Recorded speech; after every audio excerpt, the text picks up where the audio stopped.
A few moments later.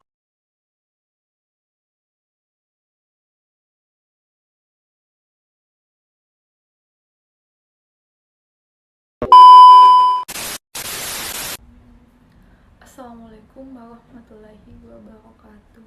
Selamat pagi yang saya hormati dosen pembimbing mata kuliah psikologi. Perkenalkan, nama saya Liani, perwakilan dari kelompok 5 yang akan menjadi pembaca pertama dalam hari ini.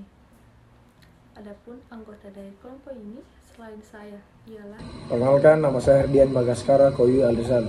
Perkenalkan, nama saya Andika Bayangkari. Perkenalkan, nama saya Siti Rahmayu Andira. Perkenalkan, nama saya Muhammad Rizdi. Perkenalkan, nama saya Nila Abdillah. Pada kesempatan ini kami akan menjelaskan tentang mengatasi kesulitan belajar di kelas yang heterogen. Susunannya itu meliputi yang pertama, pendahuluan, yang kedua, pembahasan teori dan analisis masalah, yang ketiga, solusi dan rencana implementasi, yang keempat, metode evaluasi implementasi, yang kelima, refleksi dan kesimpulan. Langsung saja saya mulai ke sesi yang pertama, yaitu penyampaian materi pendahuluan. Kasus ini berfokus pada tantangan terbesar dalam dunia pendidikan dalam menghadapi kelas yang heterogen, yaitu kelas yang terdiri dari siswa dengan beragam latar belakang, kemampuan, kebutuhan, dan gaya belajar. Keberagaman ini meskipun dapat memperkaya pengalaman belajar, juga dapat menyebabkan kesulitan bagi guru dalam menyusun strategi pembelajaran yang efektif. Berbagai faktor seperti perbedaan kemampuan akademik, kebutuhan khusus, dan serta variasi gaya belajar seringkali menciptakan kesulitan bagi siswa untuk meraih hasil belajar yang optimal. Oleh karena itu, penting bagi pendidik untuk memahami cara-cara mengatasi kesulitan belajar di kelas yang heterogen, agar setiap siswa tanpa terkecuali dapat berkembang dengan potensi terbaiknya. Penting bagi guru mengatasi kesulitan belajar di kelas yang heterogen, yang memerlukan pemahaman yang mendalam tentang karakteristik siswa, serta pendekatan yang tepat berlangsung efektif. Oleh karena itu, penting untuk mengalih teori-teori psikologi pendidikan yang relevan, serta merumuskan solusi yang dapat diterapkan dalam kelas yang beragam ini. Ingin menjelaskan materi mengenai pembahasan teori dan analisis masalah. Teori yang digunakan pertama yaitu teori belajar behavioristik. Menurut teori ini, pembelajaran terjadi melalui respon terhadap rangsangan dari lingkungan. Dalam konteks kelas yang heterogen, pengajaran dapat lebih fokus pada penguatan perilaku yang diinginkan melalui pemberian umpan balik yang cepat dan konkret. Misalnya, penghargaan untuk siswa yang menunjukkan usaha atau peningkatan dalam belajar dapat membantu meningkatkan motivasi siswa yang kesulitan. Kedua yaitu teori kognitif. Teori ini menekankan pentingnya proses mental dalam pembelajaran, seperti perhatian, memori, dan pemecahan masalah. Dalam kelas yang heterogen, pengajaran yang berbasis teori kognitif akan memfokuskan pada konsep-konsep dasar sebelum melangkah ke materi yang lebih kompleks. Selain itu, strategi pemecahan masalah dan pengorganisasian informasi dapat membantu siswa memahami materi secara lebih efektif. Yang ketiga yaitu teori humanistik. Teori ini lebih menekankan pada pentingnya kebutuhan emosional dan sosial siswa dalam pembelajaran. Dalam konteks kelas heterogen, pendekatan humanistik akan mendorong pengajaran untuk lebih memperhatikan kebutuhan psikologis siswa, seperti rasa aman, penghargaan diri, dan dukungan sosial. Dengan pendekatan yang berbasis pada rasa saling menghargai dan membangun kepercayaan, siswa dapat lebih termotivasi dan merasa diterima dalam proses pembelajaran. Berikutnya yaitu analisis masalah berdasarkan teori. Berdasarkan teori di atas, kami perlu menganalisis beberapa faktor yang mempengaruhi dinamika pembelajaran, diantaranya yaitu pertama, tantangan utama. Tantangan utama yang dihadapi dalam kelas yang heterogen adalah perbedaan tingkat kemampuan akademik siswa. Ada siswa yang sangat cepat dalam memahami materi, sementara ada pula yang kesulitan. Hal ini membuat pengajaran berbasis kecepatan atau standar tunggal menjadi tidak efektif. Selain itu, adanya siswa dengan kebutuhan khusus, seperti siswa disleksi atau dengan gangguan perhatian, juga menambah kompleksitas dalam pengajaran. Baik, itulah yang bisa saya sampaikan untuk materi ini. Selanjutnya itu akan dibacakan materi selanjutnya oleh Nila Abdillah. Saya akan melanjutkan materi dari teman saya, yaitu 2. Perbedaan individu, kebutuhan khusus dan gaya belajar. Setiap siswa memiliki gaya belajar yang berbeda. Ada yang lebih visual, auditory, atau kinestetik. Beberapa siswa juga mungkin membutuhkan pendekatan khusus, misalnya penggunaan alat bantu belajar bagi siswa dengan disabilitas. Ketidakmampuan dalam mengidentifikasi dan mengakomodasi perbedaan ini dapat menyebabkan sebagian siswa merasa tertinggal atau tidak diperhatikan. 3. Pengaruh lingkungan sekolah dan dukungan guru. Lingkungan sekolah yang kondusif dan dukungan dari guru sangat berpengaruh dalam mengatasi kesulitan belajar di kelas heterogen.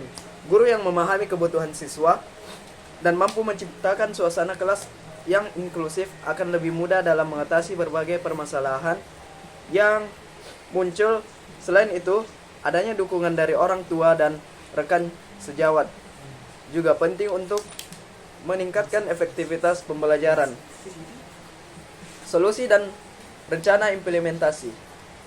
Solusi untuk mengatasi kesulitan belajar di kelas yang heterogen. 1. Strategi pembelajaran inklusi. Pembelajaran inklusi adalah pendekatan yang berupaya untuk mengakomodasi semua siswa, termasuk yang memiliki kebutuhan khusus, dalam satu kelas tanpa memisahkan mereka. Ini termasuk memberikan materi yang dapat diakses oleh semua siswa dengan berbagai cara, serta memodifikasi metode pembelajaran agar lebih sesuai dengan kemampuan dan gaya belajar siswa yang berbeda. 2. Adaptasi materi dan media pembelajaran. Mengadaptasi materi ajar agar sesuai dengan kebutuhan siswa sangat penting dalam kelas yang heterogen. Penggunaan berbagai jenis media pembelajaran, gambar, video, alat peraga dapat membantu siswa dengan berbagai gaya belajar. Selain itu, pembelajaran dapat disesuaikan dengan tingkat pemahaman siswa, misalnya dengan menyediakan bahan bacaan tambahan bagi yang membutuhkan. Materi selanjutnya akan dilanjutkan oleh Rasdiman bin Dumang. Ketiga, kegiatan kolaboratif dan suasana kelas yang mendukung. Kegiatan kolaboratif seperti diskusi kelompok atau proyek bersama dapat membantu siswa belajar dari satu sama lain. Nah, di sini siswa dapat mengisi kekurangan antara sesama mereka itu sendiri. Siswa dapat memperkuat pemahaman materi dengan adanya pendapat-pendapat yang diajukan oleh sesama siswa itu sendiri. Suasana kelas juga akan mendukung dengan adanya suasana seperti saling memberi pendapat, maka ruangan kelas akan meriah.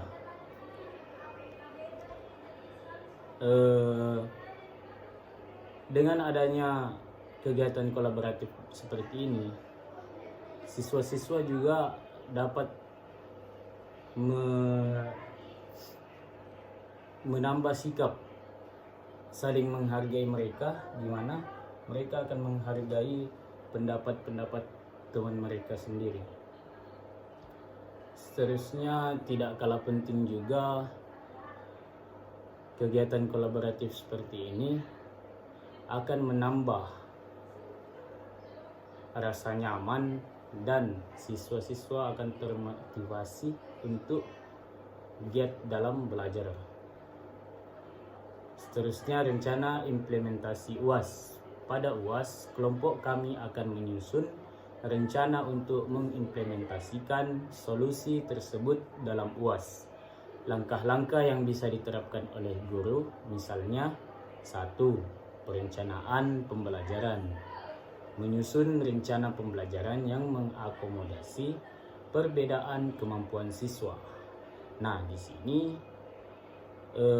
rencana pembelajaran akan disusun dengan mengambil kira aspek kemampuan siswa itu sendiri, dengan menyediakan materi yang bervariasi dan bisa diakses oleh semua siswa. Siswa menunjukkan pemahaman dengan cara yang paling sesuai dengan kemampuan mereka itu sendiri. Kedua, penggunaan teknologi. Menggunakan teknologi untuk memfasilitasi pembelajaran yang lebih fleksibel, seperti aplikasi pembelajaran yang memungkinkan siswa belajar dengan kecepatan mereka sendiri, atau video pembelajaran yang dapat diulang sesuai kebutuhan. Ketiga, penilaian berbasis kompetensi. Melakukan penilaian berbasis kompetensi bukan hanya berdasarkan nilai ujian saja, untuk mengukur sejauh mana siswa menguasai materi dengan mempertimbangkan perkembangan individu itu sendiri. Sekian dari saya mempersilakan Andika Bayangkari untuk melanjutkan materi. Metode evaluasi implementasi. 1. Pengamatan kelas. Melakukan pengamatan selama pembelajaran berlangsung untuk mengevaluasi apakah pendekatan yang diterapkan efektif dalam membantu siswa mengatasi kesulitan belajar. 2. Umpan balik siswa. Mengumpulkan umpan balik dari siswa melalui diskusi atau kuesioner untuk mengetahui sejauh mana mereka merasa didukung dalam proses belajar dan apakah mereka merasa bermotivasi dan terlibat dalam kegiatan belajar. 3. Evaluasi hasil belajar. Menilai hasil belajar siswa berdasarkan ujian akhir, tugas proyek, dan penelitian keterampilan lainnya. Refleksi dan kesimpulan.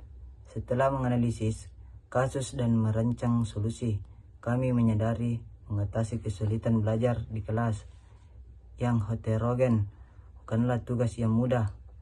Namun dengan pendekatan yang tepat, tantangan ini dapat diubah menjadi kesempatan untuk menciptakan lingkungan pembelajaran yang inklusif dan mendukung semua siswa untuk berkembang sesuai dengan potensi mereka masing-masing. Baik, materi selanjutnya akan dilanjutkan Bagaskara. Kami menyimpulkan bahwa penting untuk selalu memperhatikan perbedaan individu dalam perencanaan dan pelaksanaan pembelajaran. Penggunaan teori-teori psikologi pendidikan seperti teori behavioristik, kognitif, dan humanistik dapat menjadi pedoman dalam menciptakan pembelajaran yang efektif di kelas heterogen. Solusi yang ditawarkan seperti pembelajaran inklusi, adaptasi materi, dan kegiatan kolaboratif dapat membantu siswa mengatasi kesulitan belajar mereka. Dengan dukungan guru yang peka terhadap kebutuhan siswa dan lingkungan sekolah yang mendukung, diharapkan kesulitan belajar di kelas yang heterogen dapat diatasi secara efektif, menciptakan ruang bagi setiap siswa untuk berkembang dan mencapai potensi terbaik mereka. Baik, saya serahkan ke Liani. Demikian beberapa hal yang bisa saya sampaikan bersama teman saya pada kesempatan hari ini. Saya mewakili teman-teman saya memohon maaf yang sebesar-besarnya apabila ada tutur kata maupun tindakan yang kurang berkenan bagi Bapak. Dengan ini saya tutup. Terima kasih. Wassalamualaikum warahmatullahi wabarakatuh. Oke teman-teman, terima kasih sudah menonton videonya.